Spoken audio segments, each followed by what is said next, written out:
Many of the written works covered in this podcast deal with serious topics and may be triggering to some listeners. As host, we strive to have fun and educational discussions about the books we cover and do not condone any politically incorrect terms or dated ideology. We strive to discuss these issues in ways that will not alienate or suppress others, but will be covering themes that may not be suitable for children. Also, cuss words are a part of our regular vocabulary and drinks will be had. So, keep that in mind if you are sensitive to liquored up loudmouths.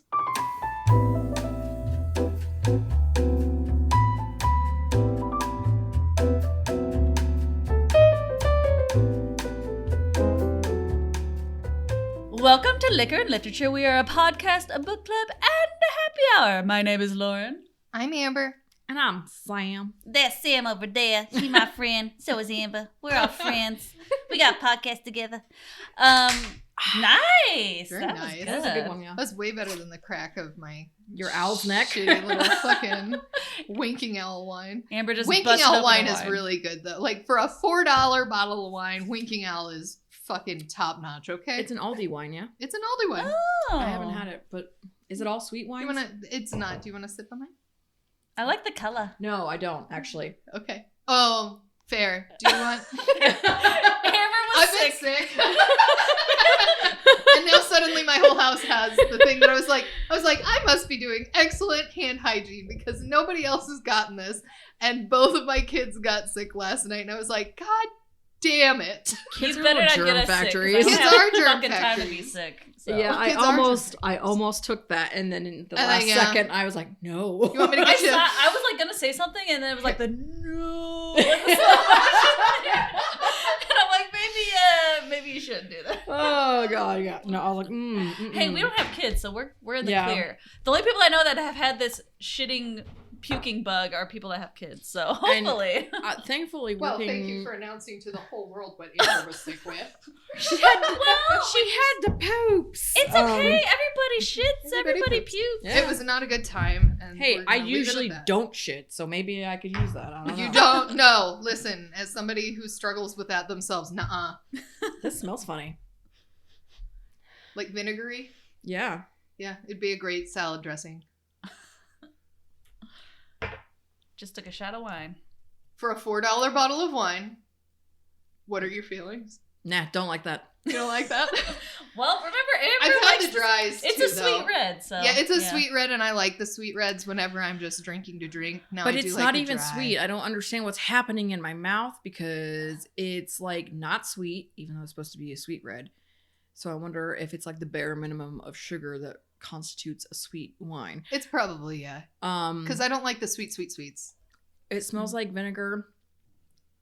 Sorry. It tastes like vinegar. And it's got like, it's kind of bland. I mean, winking owl for $4. It's fair. To be fair, working for. Oh dear. Amber's tooting again. I had to edit out the last episode. Listen. You gotta check your pants. No. Make sure it's short. I'm really embarrassed because it wasn't a fart. It was her glass It was on the my table. glass. This keeps happening to me. Well, I might keep this in this episode. God damn it, Lauren. Last episode, I took it out. This episode, I might be sticking it. We'll see. Fuck you. I have to I follow. love you. But like working for a winery and someone who made his own wine and like selling, bottling, winning awards, like, you know, and he being a sommelier, like, it really changes your palate when it I comes can to see wine. that. So like to me, I'm like, that doesn't taste like anything. Yeah. Yeah, I like get once that. you pointed it out, I was like, let me see. Oh, you're right. Yeah. But you're still gonna drink This it. is just fucking alcoholic, barely grape juice. Yeah.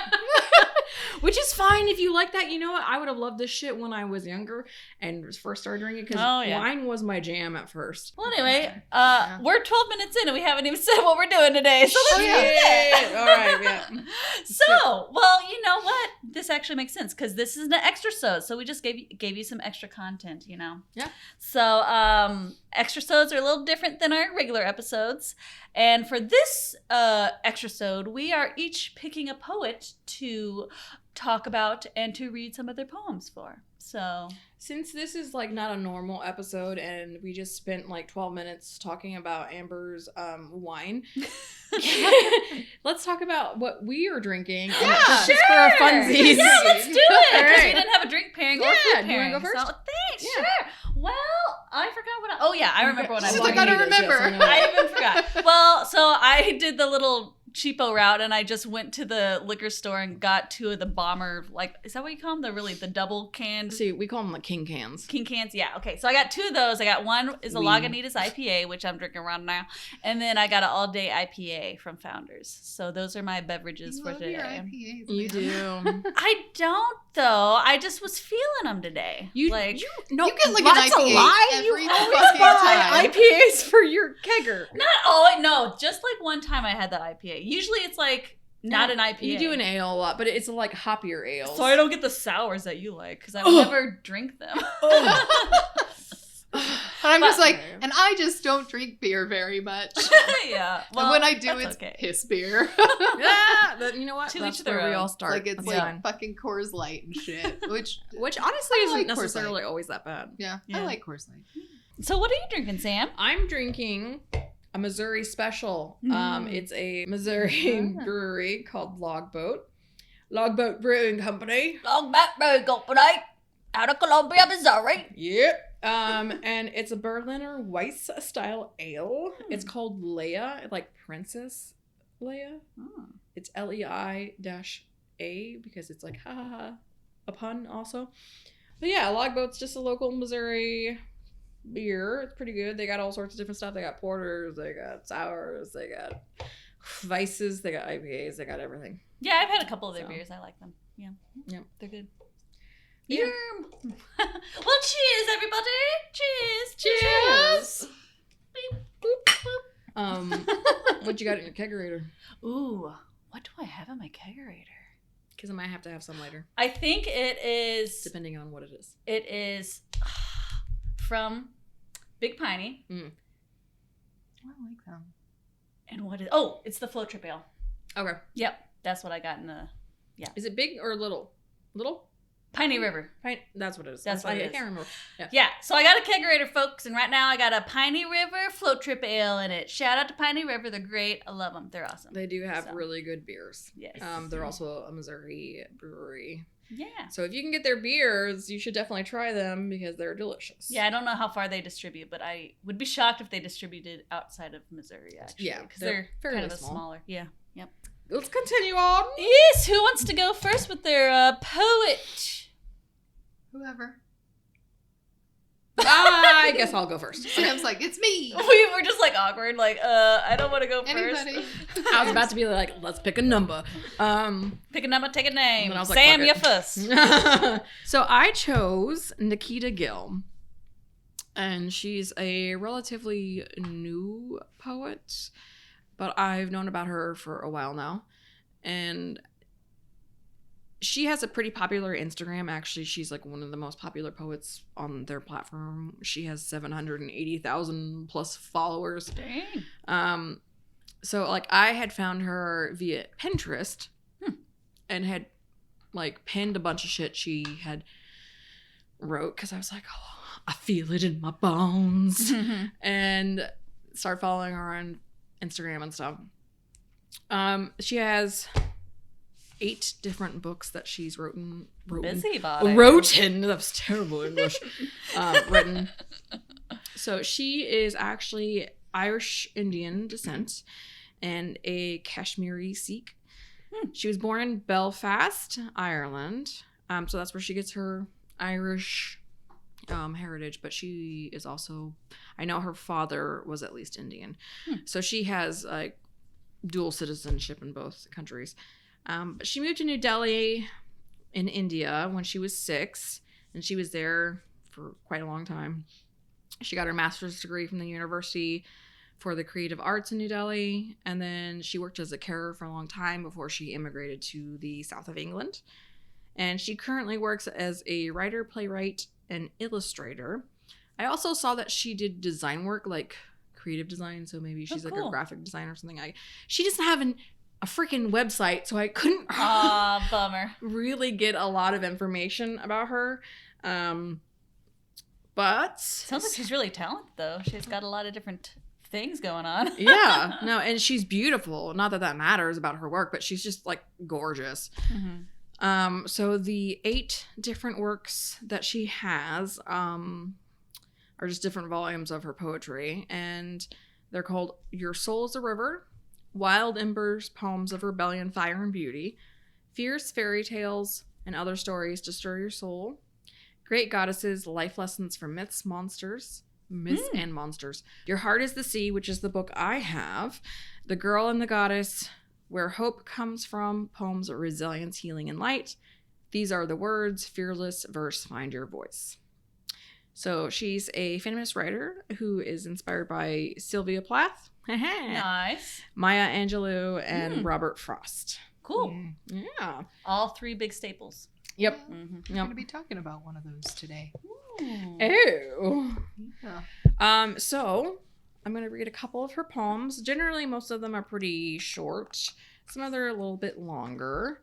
But I'm reading from Your Heart is the Sea. So the first one I'm going to read is called Apathy. The trouble is, you have to become too used to terrible things happening to you. You learned how to travel through hell because hell feels like all you ever knew. The darkness is never a surprise. The shadows never a shock. Like a being used to surviving avalanche after avalanche of rocks.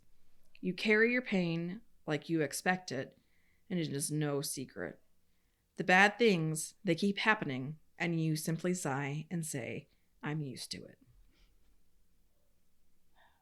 Now, I'm a person that usually ends up saying, I'm used to it. Mm-hmm. And, like, so that one just, like, makes my skin crawl, but in a good way. Well, and it's, like, a really good visual of, like, depression. Mm-hmm. Like, you know, I don't know. That, like, every line, I was like, damn. I was like, that was really good and accurate. Yeah. There was a time in my life that I always expected the worst, because if you expected the worst, then you'd never be disappointed. Mm-hmm. And that is very on point with that poem. Mm-hmm. That is a very good summary of how I felt during that very long period of my life. That's pretty much how I feel about relationships now. Yeah. Straight up. Yeah, like I just, I don't expect anything from anyone anymore because I know that I'm going to be completely disappointed. Yep. And girl same. It's so sad, but it's the truth. And it's just like, I'm used to this happening time and time and time again. This is why I got off the dating apps. There's no middle ground. I like how we went from apathy to dating. Yeah. Well, let's go move on to the next poem because here we go. This kind of coincides. Oh, okay. Like I said, she is a feminist writer. She writes, obviously for women. There was one of her posts on Instagram was actually about how a man DM'd her and was like yelling at her and being abusive towards her because she was writing for women. So she blocked him. And so he made another account specifically to message her. Motherfucker. People was like, are so crazy. I know.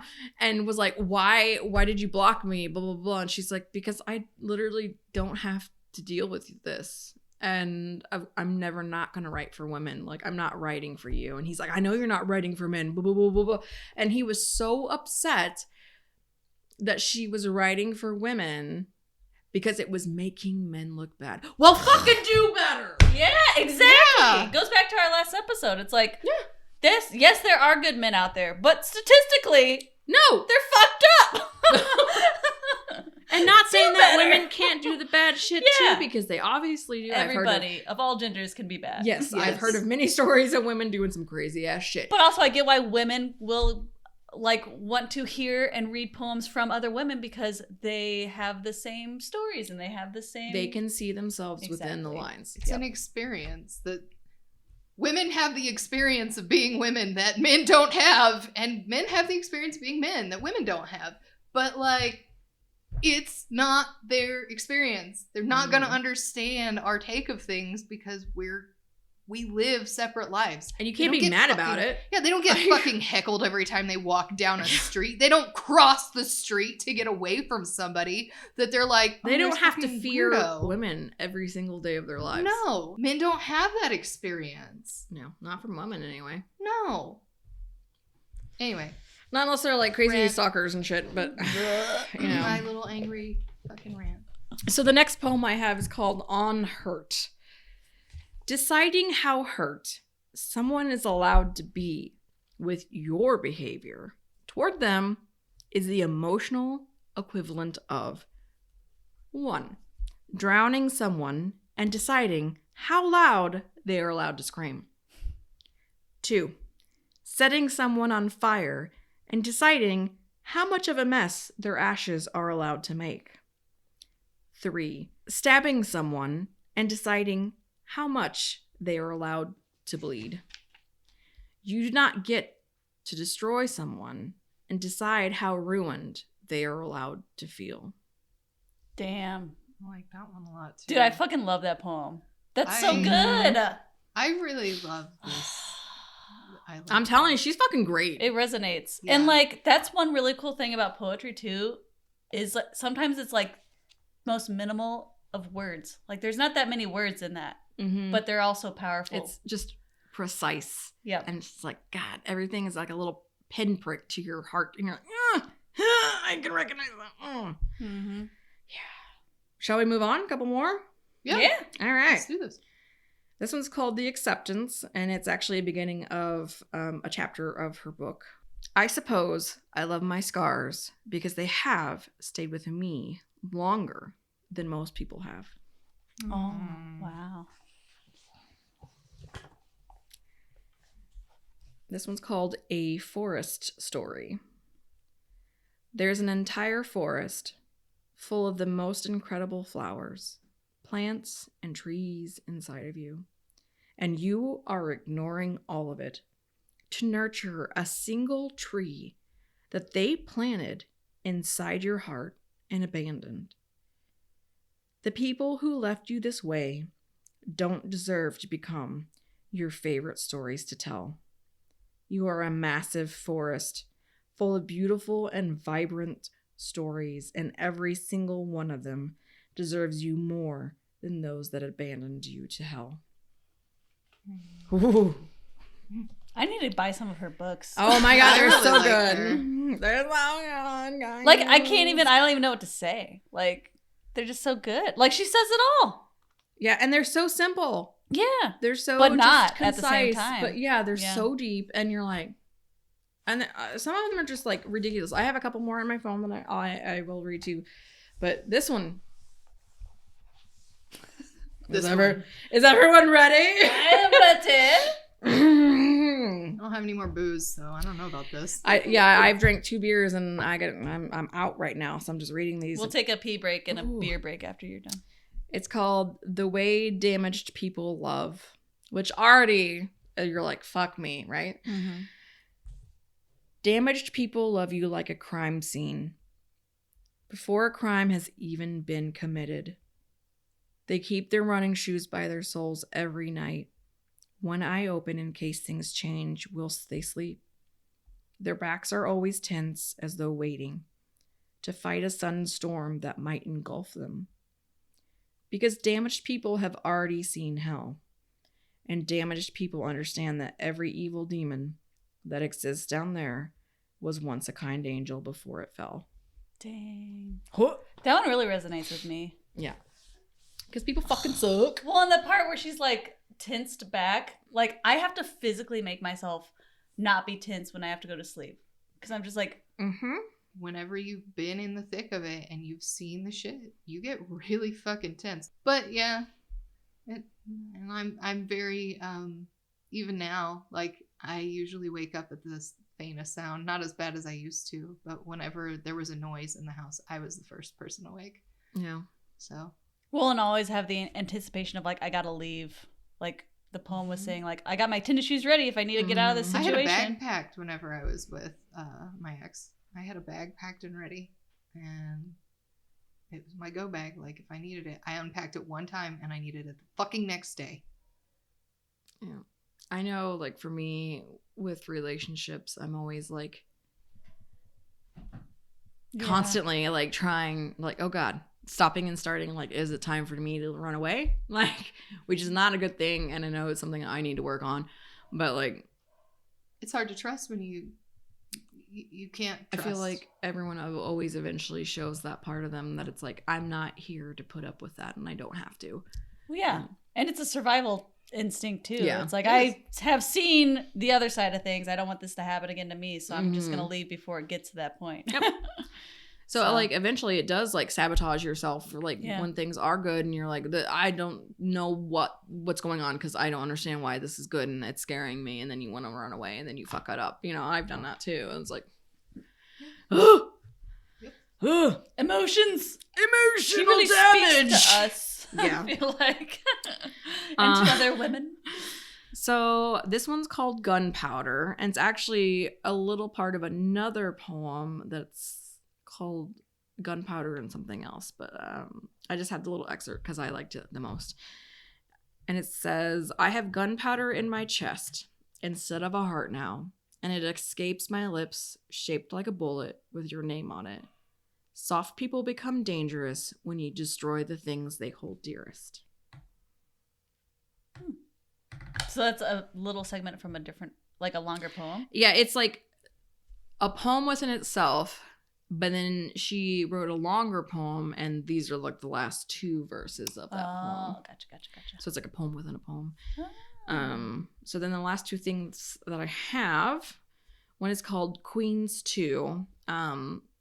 Besides like speaking of just like that emotional damage basically, she also does uplifting things for women, which I like. and she has also spoken about eating disorders and like fat phobia and stuff, and she's an average sized woman, you know, so like I appreciate her talking about things like that because it definitely goes both ways. And how people see you. But yeah, she's just like very uplifting. She has a lot of poems about like daughters and women just basically embracing that like wild feral thing inside and like breaking through society's expectations. So this one's called Queens 2. Listen to me, girl. You have castles inside your bones, coronets in your heart. If he threatens you with battle, you raise him a whole war. The last time I checked, queens cower before no man. Fuck yeah. And then this one I enjoyed too because it's just like very supportive and uplifting and being like, hey, you're doing the best you can. Like you're doing it. It's called Written on a Bar Napkin on December 17th, 2016. And the story that she kind of tells on her Instagram is basically she was in a relationship with this really shit show guy. He ended up being like a racist and homophobic, but she didn't find out until later. And like she was at a bar like because she just wanted to be out with people but didn't want to necessarily interact with people. Just to kind of like deal with her depression because she just knew she needed to be with people. And she just wrote this down really quick on a bar napkin. It says, the ghosts of all the women you used to be are all so proud of who you have become, storm child made of wild and flame. It's just like cheering yourself on. Yeah. I feel like I need to just have like a little book of like a lot of her poetry so that I could just yell it out at people. Like, this is what I think of what you just fucking said. You know, because I'm that kind of person that like someone says something to me and I'm like, oh, I don't know what to say. And then like 3 minutes later, I'm like, shit, I could have said this. But she seems like a world of knowledge and great like words. She's honestly not even that. She's like not that old either. Let's see. And she lives in India? She lives in the south of England now. Oh, okay. It doesn't say how old she is now, but she's fairly young. So she's probably like around our age. And Wikipedia, if you look her up on Wikipedia, because that's what I had to do since she doesn't have an actual website, her personal life, it just says, Gill is openly bisexual. Okay, because that's the most important thing about her ever. Shit always pisses me off. It doesn't even have like a birth date. So I don't know how old she actually is, but she seems like she doesn't want a lot of her personal life out Which there, is which I totally get. Also understandable. But also, I wonder if she knows that her Wikipedia says that, because I feel like she could write a pretty snarky poem about that. Yeah. Right? The one thing we know is your sexual orientation. Yeah. It's like, okay. But she's done a lot of stuff. She's been on like BBC and whatnot, but she did a play called Maidens, Myths, and Monsters. Cool. She kind of does a lot of things here and there, but she's definitely awesome. For a newer poet, I'm really into her shit. Nice. So I can definitely relate. That's a book that I wouldn't mind having in hand for whenever my daughter gets a little older and can talk to her about some things. That'd be a good book for her. Well, I'm definitely glad you brought her to the table, too, because I never heard of her before, so. Yeah. Oh, I'm glad I could share that with you guys. Yeah. I hope y'all listeners can also enjoy her stuff, because she's got some like longer stuff too, but most of it's like fairly short. But little blurbs. Yeah, it's just really beautiful, relatable stuff. Yeah. And don't fucking DM her about how she doesn't write for men, because she don't give no fucks. Yeah, as she should not give no fucks. She shouldn't, no. Yep.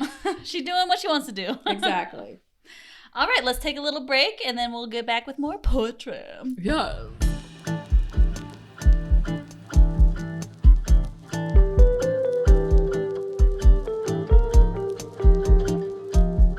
Okay, we're back. Amber, you want to go? Yeah, so Sam said that Nikita Gill was somewhat inspired by this writer. I don't know why, he's an asshole, but we'll talk about him anyway. Not the one I thought in my brain. I kind of knew you were going to pick Robert Frost, not...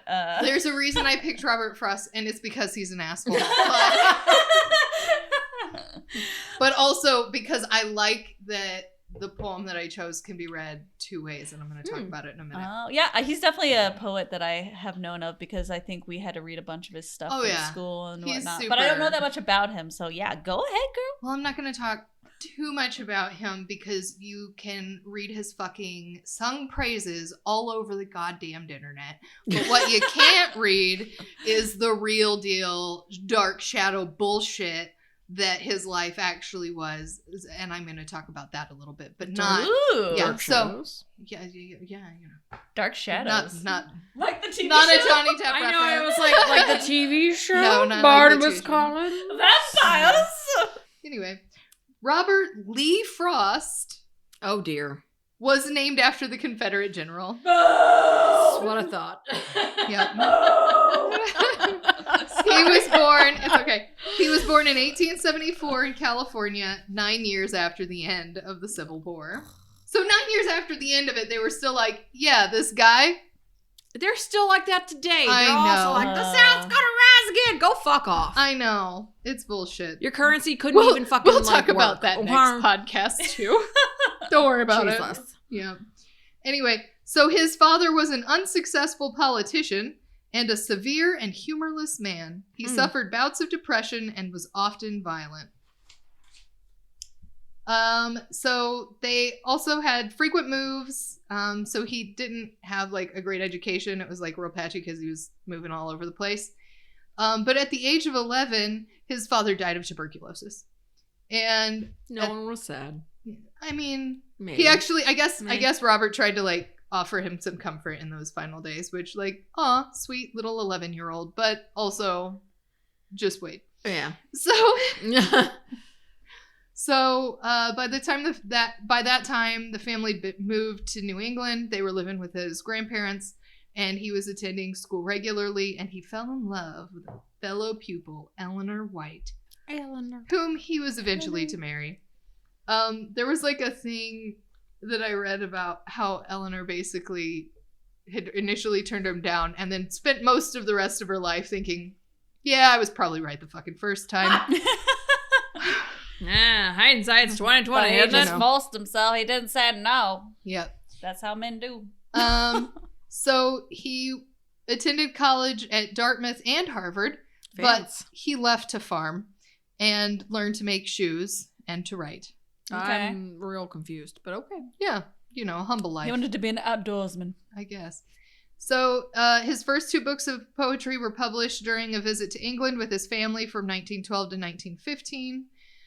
He wrote a lot about like the outdoors and like made observations about the woods and stuff. His poetry is beautiful. Don't get me wrong. He's an asshole, but his poetry is really beautiful, and he did make some really great contributions to literature. I will talk about a really interesting point that was made later.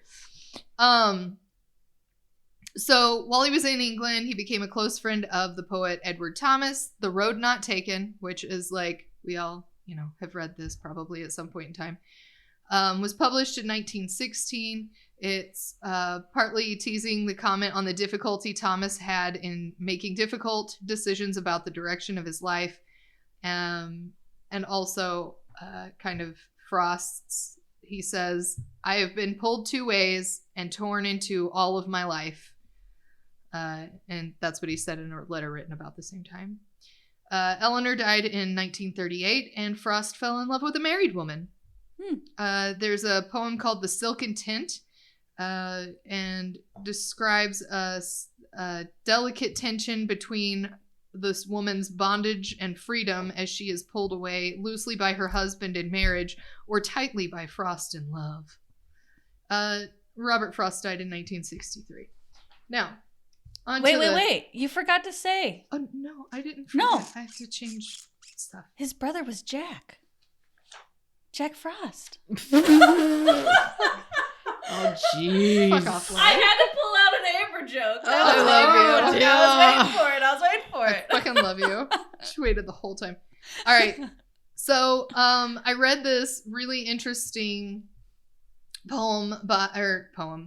this really interesting article by Joffrey Wolfe, The Dark Side of Frost in the Washington Post. Yeah.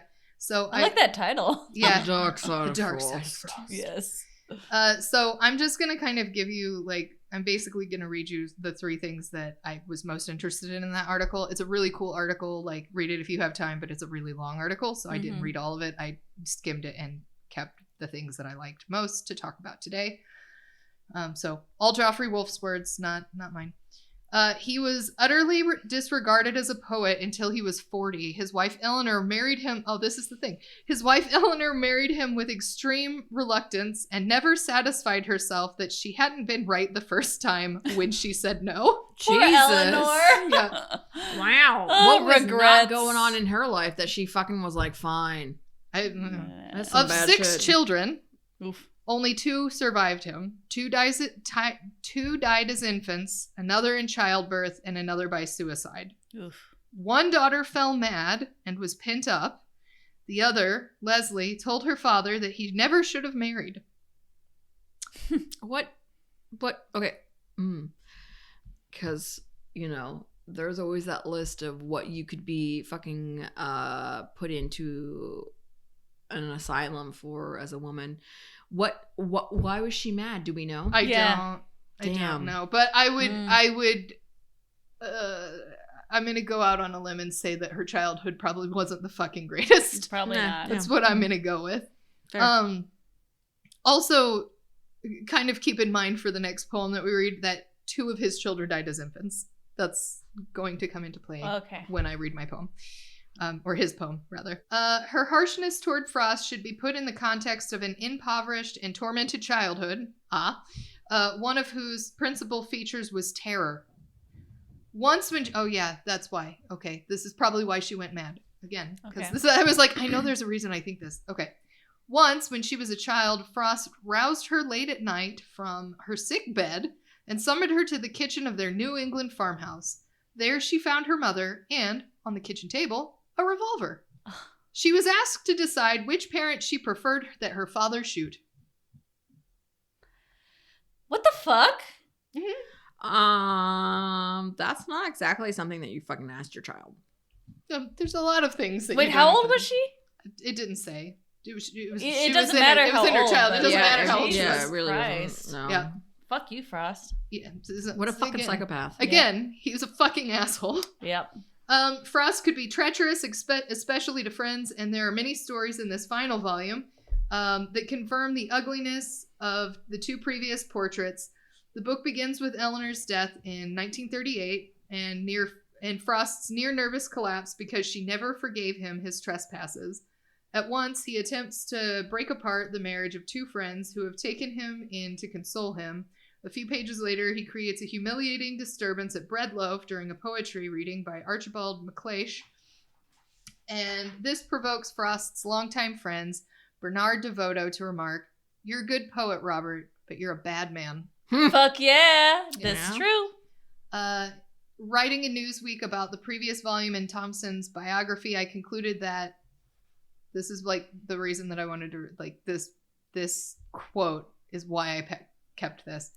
To read this book and then still admire Frost's verse is to prove your capacity either to hold a poem apart from its maker or to accept the difficult proposition that beautiful things can be made by monstrous men.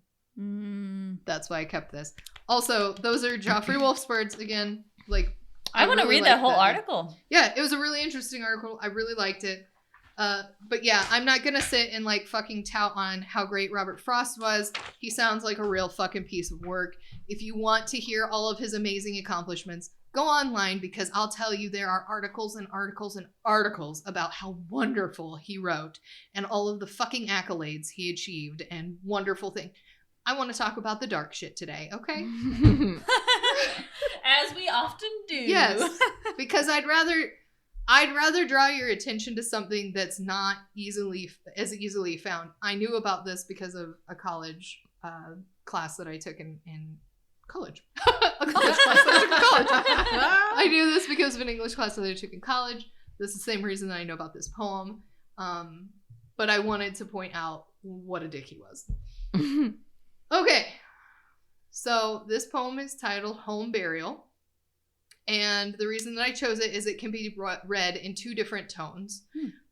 You can read it in this tone of like gentle, kind, understanding husband, which is probably how he intended it to be wrote, or you can read it in like a very aggressive tone.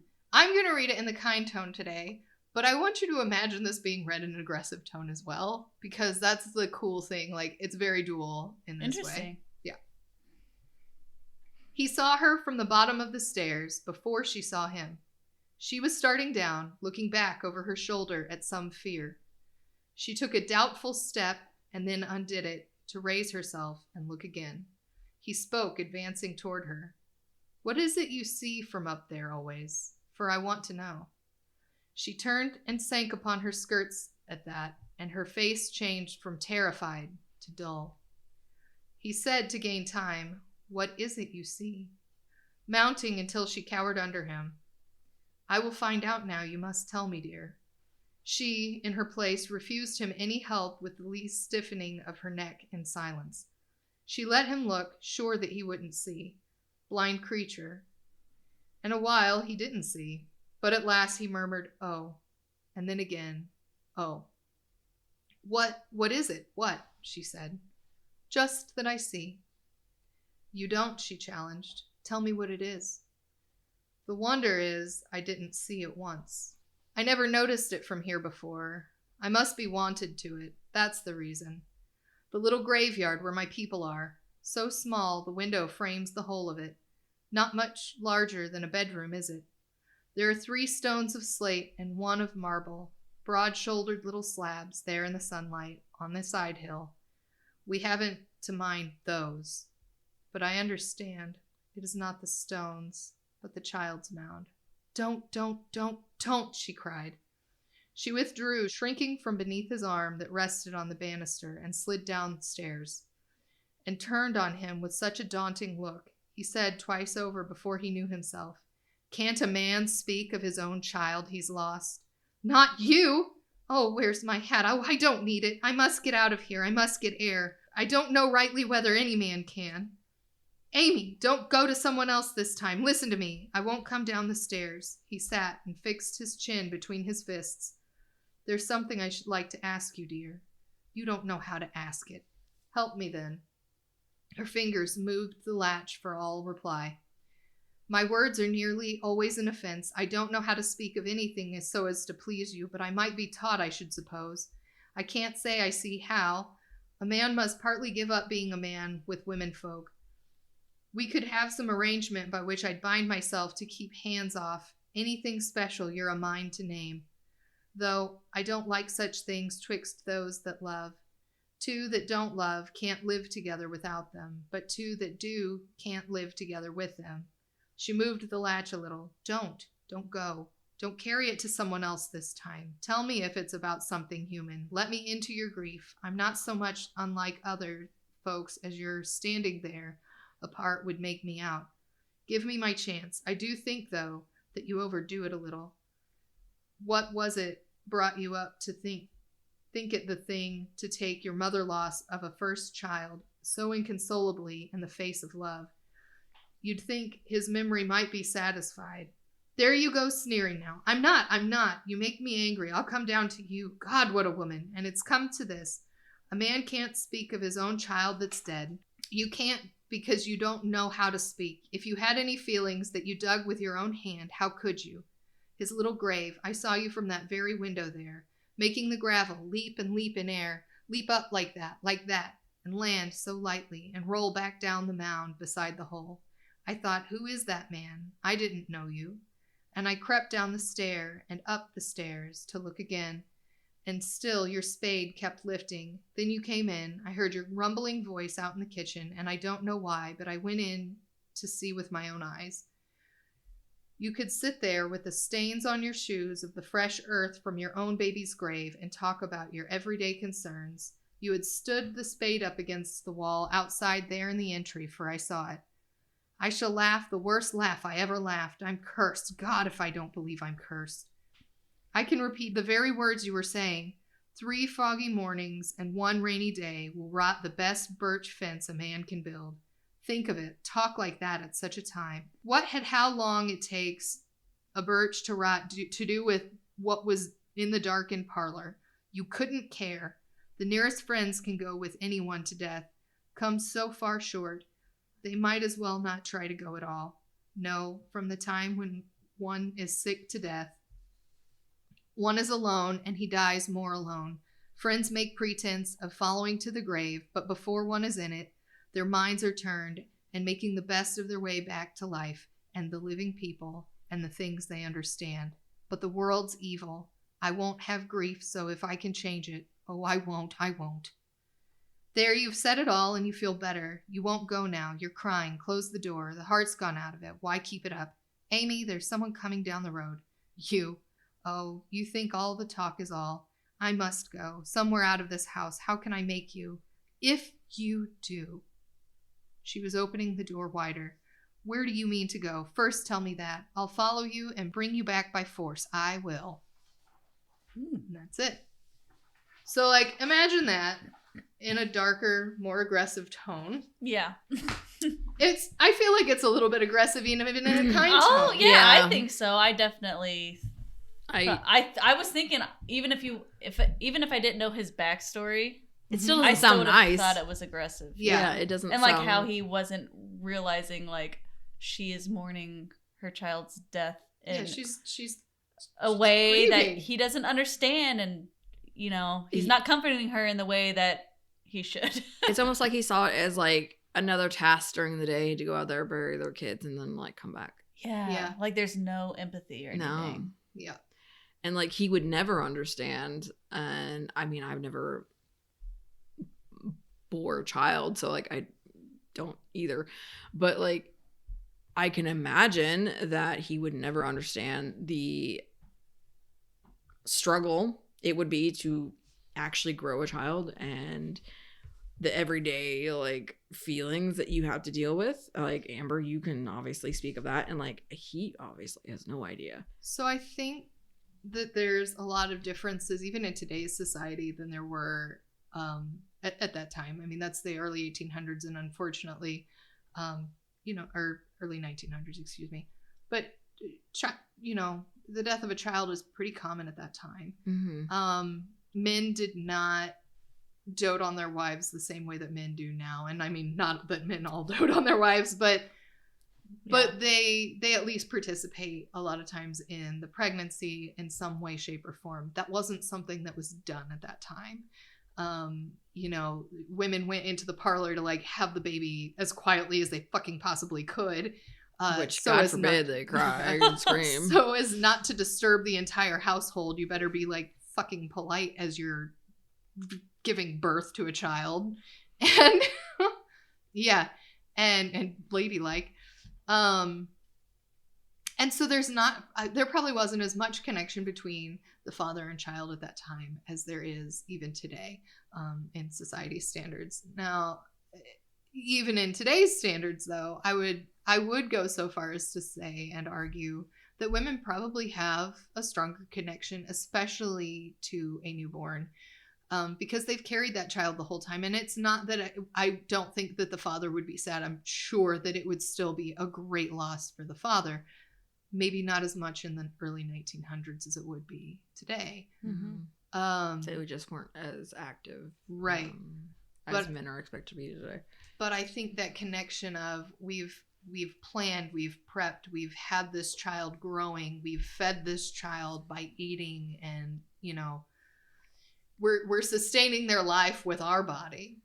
I would argue that women probably do have a stronger connection to their babies whenever they're first born into the world. Men can do that too, but it's more of a bond of after they're born and you hold them in your, you know, all of the contact, and it's just different. It's different. It's not that there's just more of a chemical bond, I think, between a mother and her child than there is between a father and their child, especially at birth. It happens later for men. Well, and also I think like that kind of thing, even nowadays still, when people have stillborns or a baby doesn't come to term, it's like, oh, just get over it. No, that's still a death. Right. That's still, I feel like the way that our society kind of talks about it is like not good, because it's like, oh, well, you know, but that happens. It happens. It's like, yeah, but death happens. And death is still an important part of someone's life. Yeah. Like, especially like you said, for a mom who took that baby to term, not even a full term. Like, it doesn't matter how long they had that child in their belly. When that child was not there anymore, it's still a death, you know? It's still a death, like, and it's, yeah. Yeah. So I think we still need to learn a lot about how to talk to people that have had miscarriages and stuff. Getting better. Because, you know, yes, it happens frequently, but that doesn't mean that it's not as important. And I do think that society's getting better as a whole. I think we're learning a lot more about postpartum depression. I think we're learning more about miscarriages and stuff. I know Brooke Shields did like a really big book on postpartum, and that was very helpful to society as a whole. Yeah. I think another thing that this poem touches on too is like the strain on the relationship too, because it's like, you know, the husband, or it doesn't even have to be a husband and wife. It could be a wife and a wife, or a husband and a husband. Like, whenever any couple loses a child, like, it's really going to put a strain on that relationship, and everyone grieves differently. And there's a lot of blaming that goes on. You might not know how to interact with your partner either, too, you know? So it's like, it's so, okay, so here's like a crazy dichotomy that I've seen lately, like literally within the past week. And I'm like, what in the hell is going on? So I saw like a video, like a Facebook reel or something, and this woman was getting a push present, which, you guys know what that is? Yeah. No. It's like when you have the baby, the dad gives you a gift. Yeah. And it's usually like very nice gifts. So this lady... Here's a Cheez-It. It's not a Cheez-It, let me tell like you. a car or something. It's usually very nice. So this lady, her husband gave her a push present, and it was a $20,000 Hermès bag. A what? A $20,000 Hermès like purse. Oh, I didn't know what I was you like, said. I don't know what the fuck that is. I thought you said Air Maid. I'm like, what is that? Hermès. Hermes. Oh, okay. Yeah. Hermes. Like a purse. The Hermes purse. Oh, okay. Hermes. We don't know what you're talking about. Okay, Now we yeah, understand. I'm a dude, basically. I don't get it. It's a very expensive fashion brand purse. Think of it as, if you know what Birkin is, Hermes makes something similar. It's $20,000 Okay. this purse was. It's fucking insane. Now that you said that, I do recognize the name. But, Okay. Yep. So, Still lost, but that's okay. yeah. Very nice purse. And I was just like, huh? But okay. But then I also saw like one of those like Reddit things like, am I the asshole? And yes, you are the motherfucking asshole, sir. Where it was talking about how he had gone to an appointment with his wife, and she was crying because she's like, I can't believe I'm making this and da-da-da-da. And he was like, hold up. We are making this. They are 50% my genetic material. No, motherfucker, you are not making it. You had a good night, sir. Yeah. Her body's doing all the work. Bitch. Like, Okay. and then he was like, am I the asshole? Because she's upset and she's still Yes, not you are the talking. asshole. Yes, you are fucking the asshole. I mean, I hope he's not fucking. Well, who knows what's happening there? But you are still I the mean, do asshole. what you want, but if you want to make a baby, maybe not do that. Yeah. Yeah. And so it's like crazy, the dichotomy of like where we are on this spectrum. And it's important for people to have that positive support. And Robert Frost, you fucking suck at it. Yeah, Yes. apparently. You're probably dead now, but Yeah. I don't know if you said is Oh, death yeah, he date or died. not. He died. Yeah, I I kind of didn't figured. say how he died, but yes, he's for sure He dead dead. because I he was kinda born figured. in 18-something. Good Fair. riddance. Yeah. Robert Frost. 1874. You son of a bitch. I was calling Jack Frost. And his brother, Jack. Fuck you, Lord. Your eyes got, I was like, you forgot about it. You're like, what? No, I didn't. I'm like, yeah, you did. I haven't gotten to it yet, Lauren. I was doing the Amber joke. I fucking love it. Thank Yeah. you. Yeah. I'm gonna go pee real quick.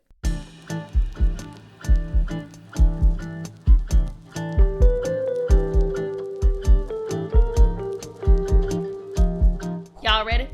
Y'all ready for this? I did it in my head. Thanks, Seal. Get me pumped up for my segment. Y'all ready for this? Blah, blah, blah. We're just roller skating. Yeah. Well, I had to break it to you, but this poet is not from that era, but that's okay. So I picked James Baldwin. Do you guys know who James Baldwin is? No. Is he, is he the blonde Baldwin brother? No. No. Okay. Aren't they all I would blonde? not have covered one of those Baldwins because they suck. Oh, dear. I think there's one that's maybe okay. I don't know though. They're all 'cause I bad don't- actors. There's the and one they're that's all really kinda cute sketch. though. He was in Biodome. Which one was that one? That's the one I was thinking of. Yeah. Yeah. All right. So the poet I am covering is James Baldwin, which he was an African-American writer and civil rights activist. He also was had a big play in like the gay rights activism and stuff. And not only was he a poet, but he also wrote a bunch of essays and novels and plays, and he just was all around a very talented writer. Busy. And he was very much in the Hollywood scene. He like hung out with all the Hollywood stars and stuff, and he made a lot of, television appearances and stuff, and was just very big in the movements That's in the crazy. 60s and stuff. Because So, I literally have no idea who he is. I feel like if you saw a picture of him, you would maybe recognize him because he's in a lot of documentaries and stuff. Just Show me the because receipts. I will show you what he looks like. I've seen him in stuff. What was he in? I don't know. I but mean, know he I've seen wasn't him. like an actor. He was a writer. He Yeah. does have a very notable face, though. Tell me about him. I will tell you about him now. So, James Baldwin was born James Arthur Jones on August 2nd, 1924 in New York. His mother, Emma Jones, fled racial segregation and discrimination in the South during the Great Migration. She arrived in Harlem when she was 19 and had James out of wedlock, and he never actually knew his biological father. That's sad. Yes. Emma met and married David Baldwin, which is where he took his last name, in 1927, who was a Baptist preacher. He also was a laborer that did like odd jobs at like factories and stuff, but he was a preacher as well. Quote, James had an extremely difficult relationship with his stepfather, which nearly resorted to physical fights on several occasions. They fought because James read books, because he liked movies, because he had white friends, all of which David Baldwin thought threatened James' salvation. According to one biographer, David Baldwin also hated white people, and his devotion to God was mixed with a hope that God would take revenge on them for him. So basically, his stepfather...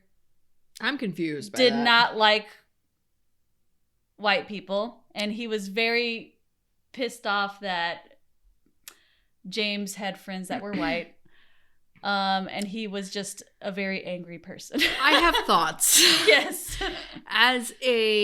Okay, and this is my issue with a lot of Christian people. I was raised in the church, so don't come at me. Yeah. But you cannot hate other people for the color of their skin, no matter which way you are going. Yep. And then still preach that you are loving your brothers and sisters. Yep. 100%. No, I'm 100% with yeah. that. Oh yeah. No. That's one of the things that I get really angry about with, like, I've had to talk about it a lot in my coursework because I go to a Christian school, and I left the church when I was about 14 because of the hate that spewed, and that I was told that I was going to hell at age 14 because I didn't understand baptism. And I was like, yeah, I think I'm going to just say fuck this and move on. Mm-hmm. And a lot of what I heard was hate being spewed, and it made me really fucking angry because you can't love your neighbor if you are fucking hateful. Yeah. Like, I don't care what their sexual orientation is. I don't care what color their skin is. I don't care where they fucking came They're from. still people. It literally human affects beings. me 0%. Zero. If you are Christian, your job is not to judge everyone else. Mm-hmm. Supposedly, according to scripture, that's God's fucking job.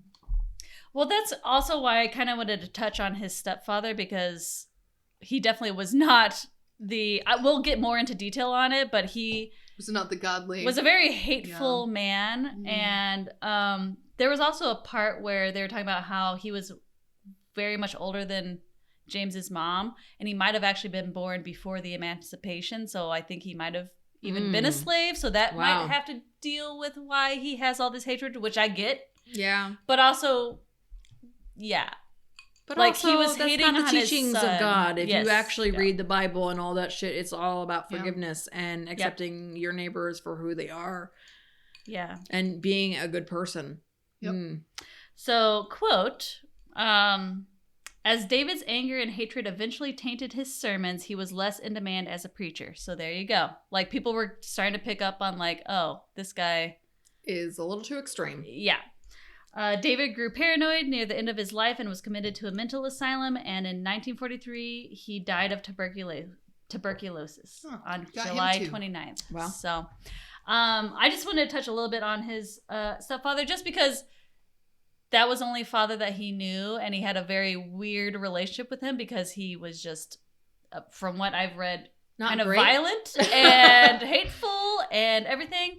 But it kind of also, like, if you actually see interviews and like film of James speaking, he does kind of have like a preacher aspect to himself, not a hateful one, but like you could kind of see where he gets like his voice from. Makes sense, because that's what he would have been exposed to. Exactly. James was also the oldest of 9 children, which is a shit ton of children. James realized in high school that he was attracted to men and sought refuge in religion. So sad. Because he, you know, felt guilty for that, I'm sure, even though he shouldn't have. Yeah. And he began preaching at Fireside Pentecostal. Preaching was where Baldwin learned that he had an authority as a speaker and could do things with a crowd. So that's kind of where he was like, oh shit, I could actually be a public speaker. You know. Baldwin later wrote in an essay, Down at the Cross, that the church, quote, was a mask for self-hatred and despair. Salvation stopped at the church door. So he eventually realized, hey, I don't want to be a preacher, but I do want to continue doing this public speaking and advocating for people thing.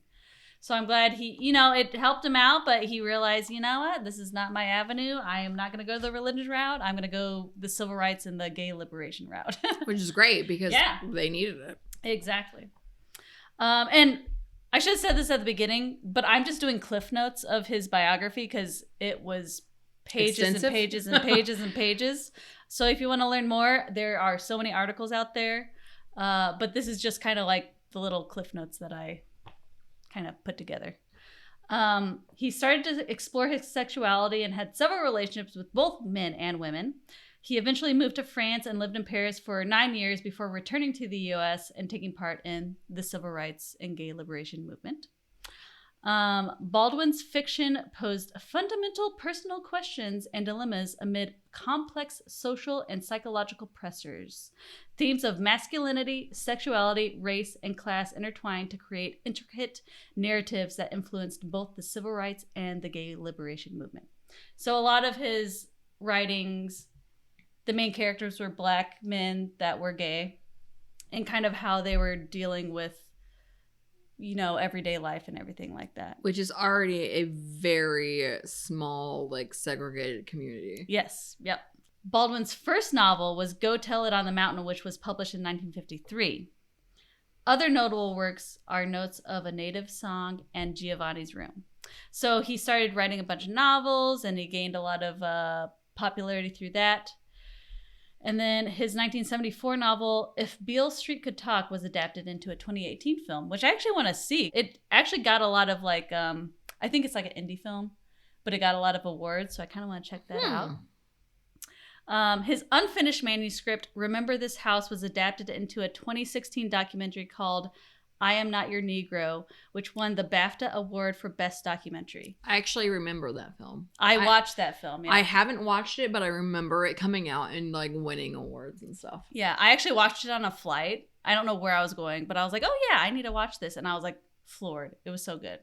I did not realize that it was kind of based off of, like, I knew that he was in it a lot, but I did not realize it was based off of one of his unfinished manuscripts. So That's pretty cool.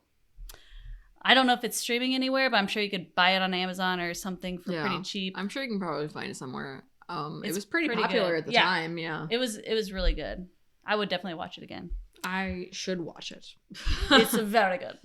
Baldwin moved back to France in 1970, where he spent the remainder of his life. He died on December 1st, 1987 of stomach cancer. That's really sad. He didn't get to see that, his thing.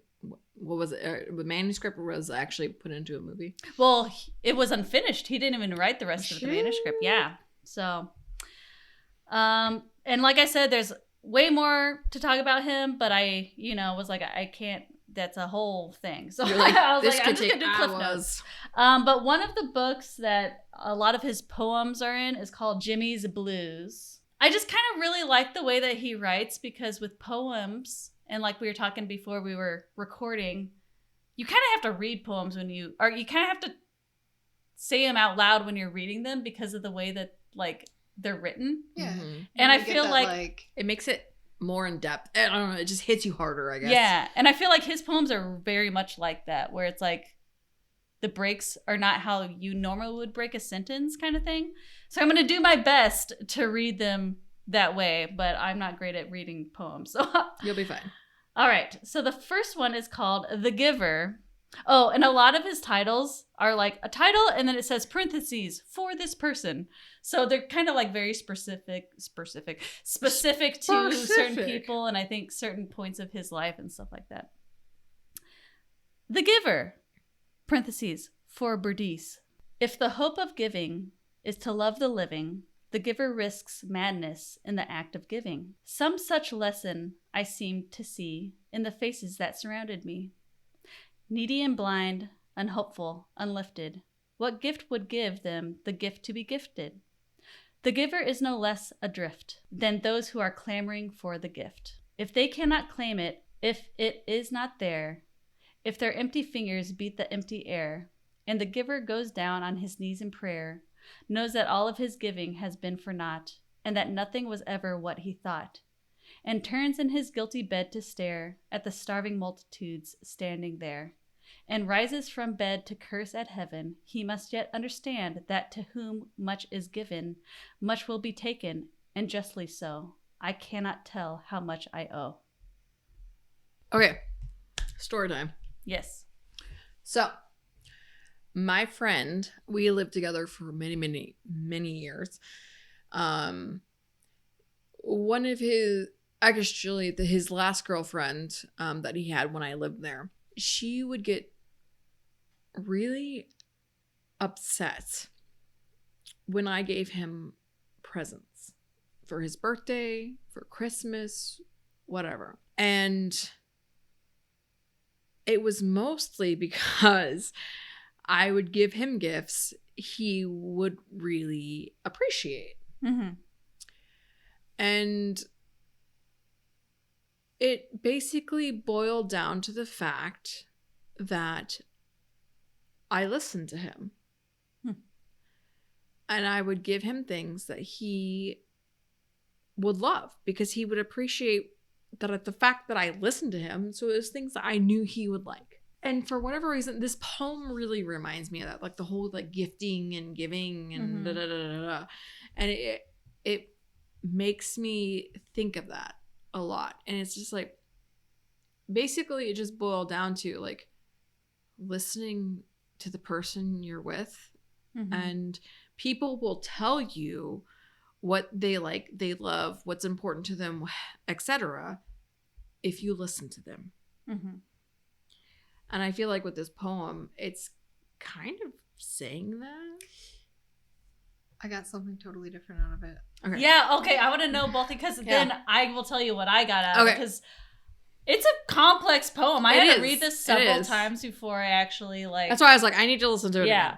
So what was your take, Amber? So the first lines are, if the hope of giving is to love the living, the giver risks madness in the act of giving. So we see somebody who needs something. That's a lot of times what we see is, well, they need something. But a lot of times what we see, and this is a big Christian thing, is what we see is this person with their hand out on the side of the road, right? And they need food. They need shelter. So we give them what they need, but what we're not giving them, what they want. And what they want is love. We need to, and this is something that I see every day. Yeah, sure, the Christian will throw money at them and walk away. Not just Christians, people in general. People will hand that homeless person a sandwich or they'll give them a thing and they'll move the fuck on with their day. But they won't look at them. They won't take the time of day to talk to that human being that's sitting there struggling with life and find out what they need truly. So I had to reread it. I had to reread it several times. I was like, I love this poem. I'm definitely going to read it, but I need to know what the fuck it's about because I was like, I don't understand. So I just did a quick Google like after I read it, and it said the poem reflects on the idea that giving can lead to madness, and that the giver is just as adrift as those who receive the gift.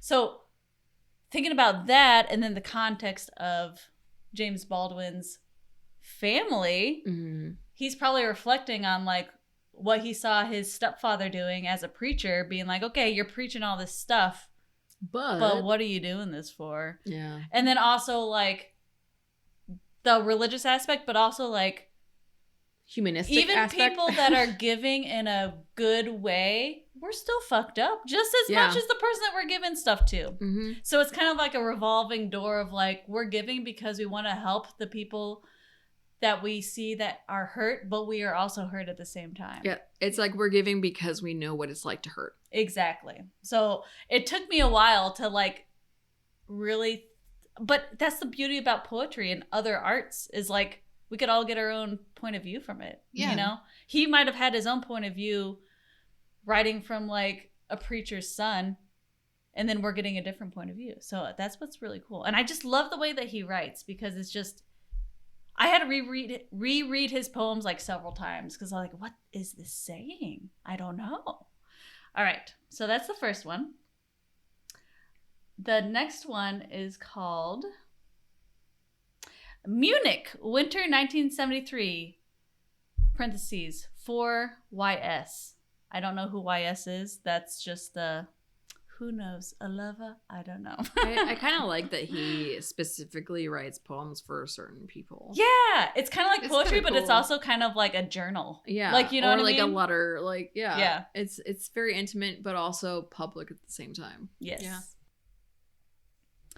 In a strange house, a strange bed, in a strange town, a very strange me is waiting for you. Now, it is very early in the morning. The silence is loud. The baby is walking about with his foaming bottle, making strange sounds and deciding, after all, to be my friend. You arrive tonight. How dull time is, how empty, and yet, since I am sitting here, lying here, walking up and down here, waiting, I see that time's cruel ability to make one wait is time's reality. I see your hair, which I call red. I lie here in this bed. Someone teased me once, a friend of ours, saying that I saw your hair red because I was not thinking of the hair on your head. Someone also told me, a long time ago, my father said to me, "It is a terrible thing, son, to fall into the hands of the living God." Now, I know what he was saying. I could not have seen red before finding myself in this waiting bed. Nor had my naked eye suggested that color was created by the light falling, now, on me, in this strange bed, waiting, where no one has ever rested. The streets, I observe, are wintry. It feels like snow. Starlings circle in the sky, conspiring, together, and alone. Unspeakable journeys into and out of the light. I know I will see you tonight, and snow may fall, enough to freeze our tongues and scald our eyes. We may never be found again, just as the birds above our heads circling are singing, knowing that in what lies before them, the always unknown passage, wind, water, air, the failing light, the failing night, the blinding sun, they must get the journey done. Listen, they have wings and voices, are making choices, are using what they have. They are aware that on long journeys, each bears the other, whirring, stirring, love occurring in the middle of the terrifying air. So that was another one that I was like, what did I just read? I was like, it's very beautiful. It's beautiful, but you know what it reminds me of is like, and I hate to say this, today's hookup culture. Mm-hmm. Which was way more prominent, I think, during like the 80s and gay culture. Yeah. Which is kind of what spurred along the whole AIDS epidemic. Mm-hmm. And I feel like maybe that's kind of like a commentary on it. Okay, so I kind of Googled this one too, and I didn't not read much into it, but you are correct. It was definitely into like being a gay man during this time and not being able to fully express themselves and having to be kind of like closeted about it. Yeah. In this strange house. I can imagine it's very fucking room. scary. Yeah. Well, and there's a baby walking around. I wonder if he's like in a bed and breakfast or something. I wonder if he's at the home of a married man. Oh. Or, I mean, maybe even like a lodger at someone's house. Yeah. Something. I mean, it's... Or a friend's house. Like, yeah. They couldn't tell a lot of the people, like, their proclivities. Like, first off, it's no one's fucking business. But, like, second off, like, then at the time, like, it was a scary thing because you could definitely be persecuted for it. So reading it for me, there's definitely some sense of some kind of, I mean, it's obviously like, you know, secrecy and all of this, but there's a sense of shame in there. And that's kind of that part where the dad's words kind of, or the stepdad's words kind of come in, I think. But I mean, I think that there's certain things that we convince ourselves that are so taboo. And so, you know, I remember whenever I was younger, not too young, but younger, and was, starting to have sexual experiences and all of this, I was terrified and very ashamed of myself. Like, oh, God can see me, or, my dead family's watching or something. Like, Okay. and like, that's a listen, very extreme. Taking it to the extreme. Listen, like, my idea of what, like, the other world was when I was younger was very, and I was very, my family's very conservative. So, but all these things were very taboo when I was growing up. Yes. And so there's a sense of that in this poem that I felt. And I was like, okay, now, again, not a gay man. So I don't understand that line of thinking, but I do think there is a similarity in that form of shame there, if that makes any sense. Well, also, not a gay man, not a black man that is gay. Mm-hmm. That I Yeah. think has a lot to do. Not a black man who had a preacher as a stepfather. Mm-hmm. Like, there's a lot of layers to it. Yeah. you There are know? several layers, and that's Yep. writing in general for anybody. Yep. But this is very.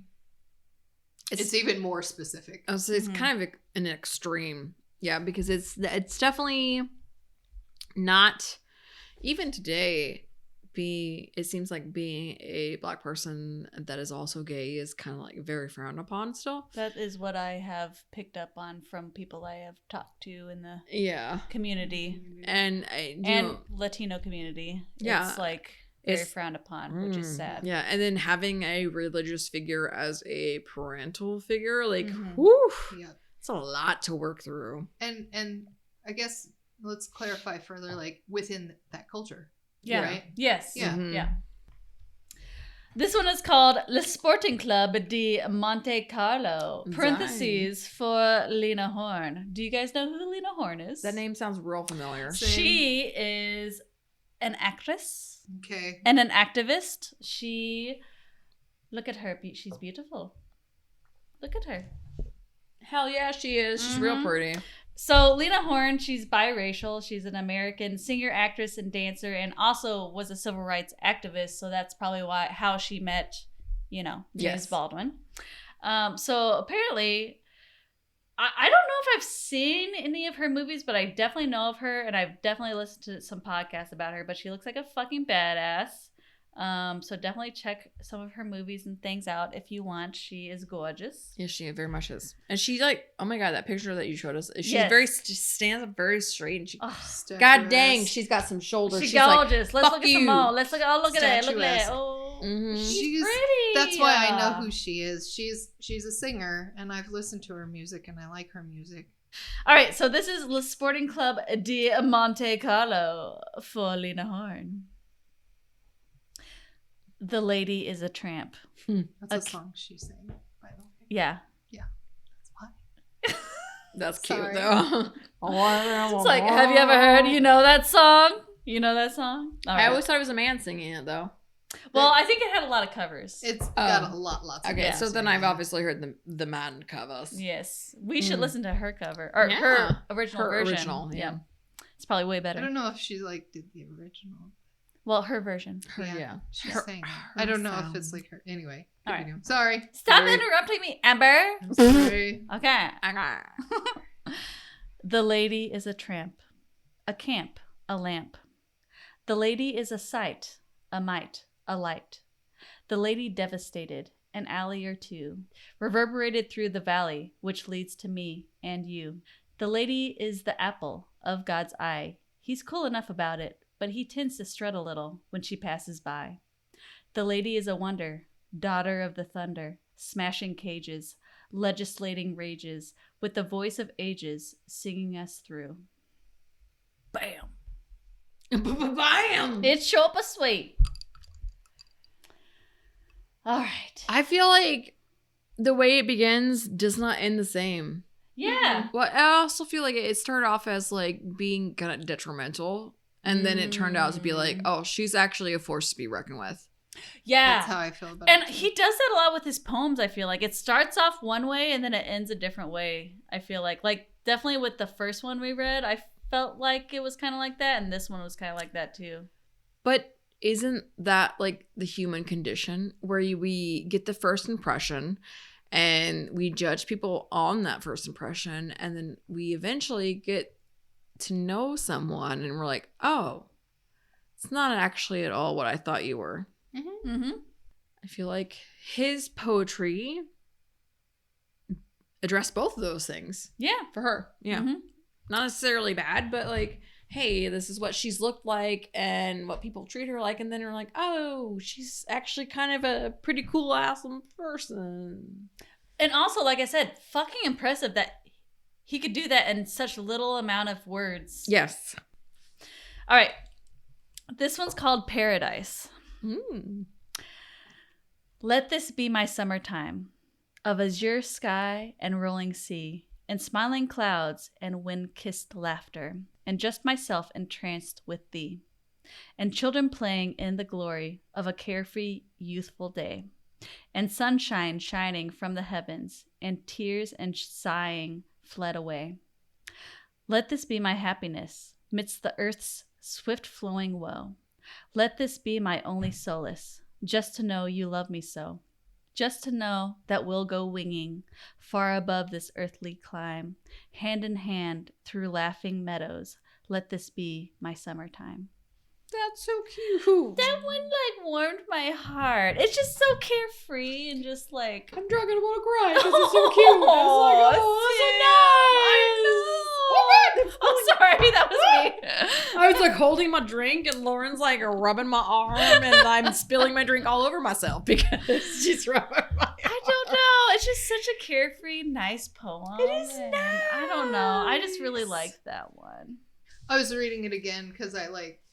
Yes, I know need it's to hard see to his. it's hard to like visualize it as you're reading. Yeah. Yep. Because his are a little bit long. They're not long, but they're just a little more to pick They're up on. worded That weird. one I felt like You was have to pay attention more. With like I was like, okay, I think this is about love. It is. Okay. Yeah. Like, what's the catch? Yeah, I What's read it happening again and there? I was like, yeah, okay, it's about love. Yeah, so what I did was I made the more complex ones first, and then I kind of made it more simple. You're like, Okay. he might be drunk Which- by then. Yeah. I Which don't broke my know. brain, I think, Lauren. Thank you. I'm sorry, that's what I'm It's here okay. for. I was Yeah. expecting like something really deep. Sad and deep. And I was like, We got through that I all think the way it's through all the love. beginning of it. It's fun. I made Sam tear up. Oh, I'm so yeah, that was a good one. teary-eyed. Yeah. I liked it. I love I that like the one. happy. I like It's happy poems nice. sometimes. Yeah, me too. It's just nice. Yep. It's nice that he felt that way at Yeah. some point in his life about someone. Yeah, exactly. All right, 2 more. This one is called Some Days. Sounded. It's my name for you. All right, ready? Some days worry, some days glad. Some days more than make you mad. Some days more than shine. When you see what's coming on down the line. Some days you say, oh, not me, never. Some days you say, bless God forever. Some days you say, curse God and die.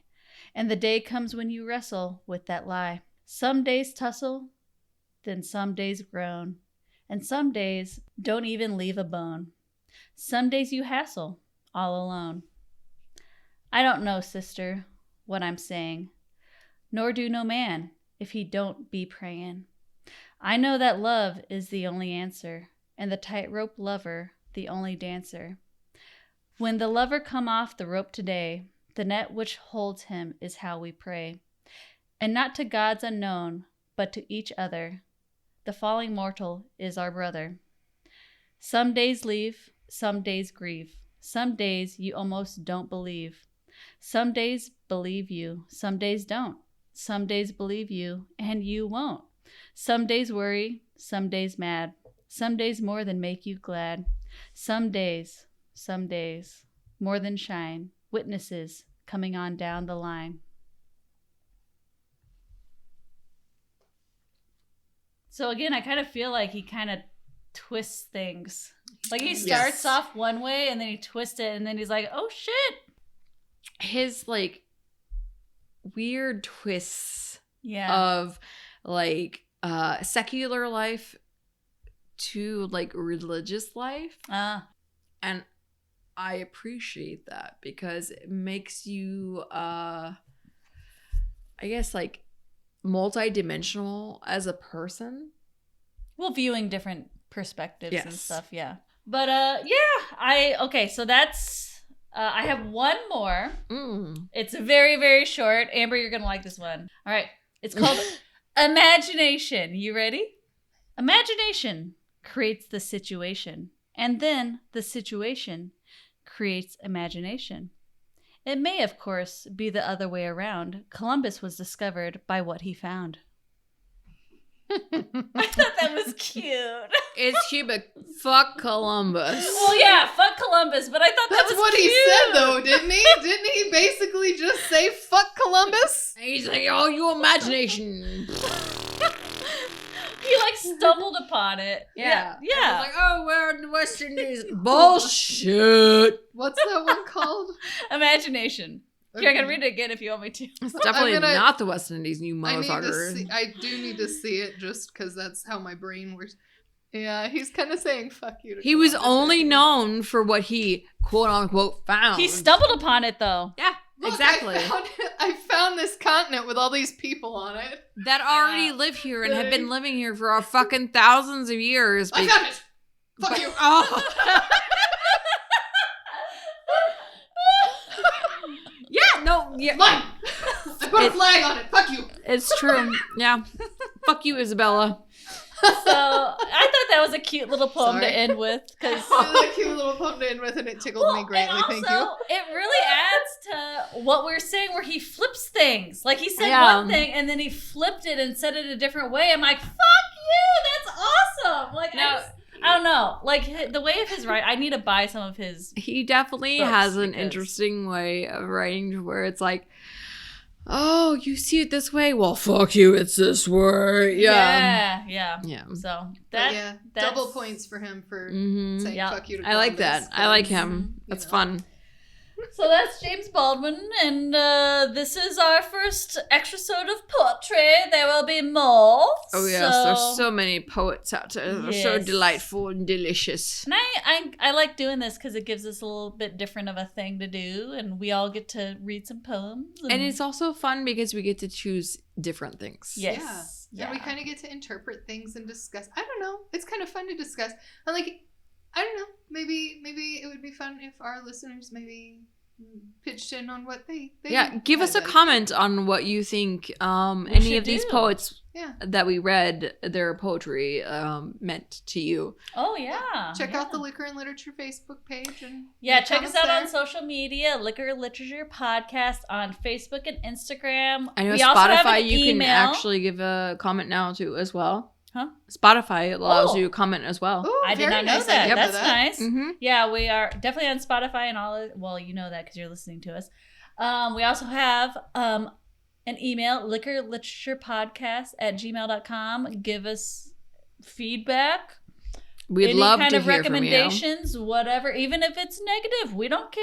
Like, Yeah. just give it to us because we're learning as we go too. So. Exactly. we'd This love is all some- new. Positive ratings on our podcast. That helps us get more listeners. So Yeah. Yeah. Throw some stars out our direction if you like us, and if you don't, maybe don't rate us. We're doing this out of passion and love and just having fun with each other. Honestly, so. if you don't like us, you can rate us as well and just tell us what the fuck we did wrong. I don't know. Yeah, I mean, we're down Maybe for just send it to critical the email. things.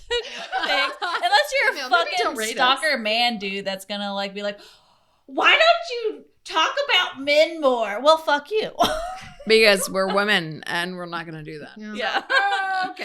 Hey, we got some your, men your authors. experience so. is different than our experience. Yeah. We do talk. We Okay. talk about men. One of my authors for another episode is going to be Ooh, men. Don't say too much. Yeah, like we've done men authors. I know. We've but had a few. Haters Yeah. gonna hate. Haters gonna hate. It's true because they're upset because we have opinions. It's fine. Yes. But either way, let's do our closing line. Okay. Keep the liquor, liquor flowing. flowing. Wait. No, keep the Wait. drinks flowing and the pages turning. Is that what it is? I Drinks forgot. flowing. Wait, keep the pages turning and the drinks flowing. That's Yeah, what- okay. more. One, Keep the drink. 1, 2, 3. Keep the drink pages turning.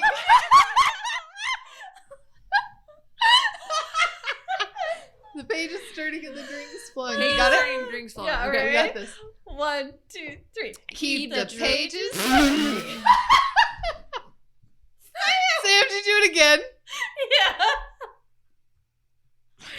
Okay. Pages first. Pages. 1, 2, Who 3. the fuck is Paige? What's the mean time? I'm sorry. Alright. All right, for real. 1, Serious faces. 2, 3. Keep the pages turning and the drinks flowing. Woo! Top job. Jesus. I think that was like the fourth or fifth.